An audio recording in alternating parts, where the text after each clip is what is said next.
Hello everyone, welcome to winsides.com. In this video, we will check out how to enable LPD Print Service on Windows 11. To open this feature, go to Run and enter the command appwiz.cpl.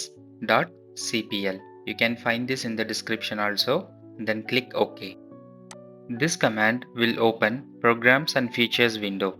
On the left pane, you can find Turn Windows Features on or off. Click on that. Now, Windows Features dialog will open. Here you can find a lot of optional features. Locate Print and Document Services and expand it. Here you can find LPD Print Service. Click on the checkbox next to it and click OK. Windows will now search for the required files. The system will then apply all the necessary changes.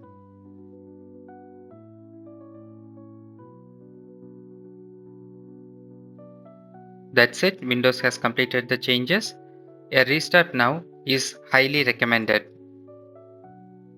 LPD Print Service is now enabled on your Windows 11.